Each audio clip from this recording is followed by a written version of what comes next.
Hi, si Ding Dong Dantes po ito.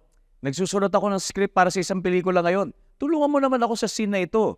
So imagine exterior. Tapos kalsada sa tabi ng bundok. Umaga. Tapos malakas ang ulan. Sobrang lakas ng ulan. Madulas ang kalsada. Nagmamaneho ngayon ng kotse si Eric. Habang iniisip niya ang sinabi sa kanya ni Pilar. Ang sabi ni Pilar, "Hindi na kita mahal."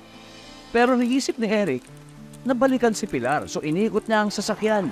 Kaso, nako, bago pa makatawid ng tulay, nakita ni Eric na gumuguho ang lupa sa dinadaanan niya. May landslide. So, itutuloy ba kaya ni Eric ang pagtawid sa tulay kahit na may landslide? Ano sa palagay niyo? Kung hindi ang sagot mo, magaling. Kaya sa mga kapwa ko driver dyan, beware of your surroundings kapag may pagguho ng lupa.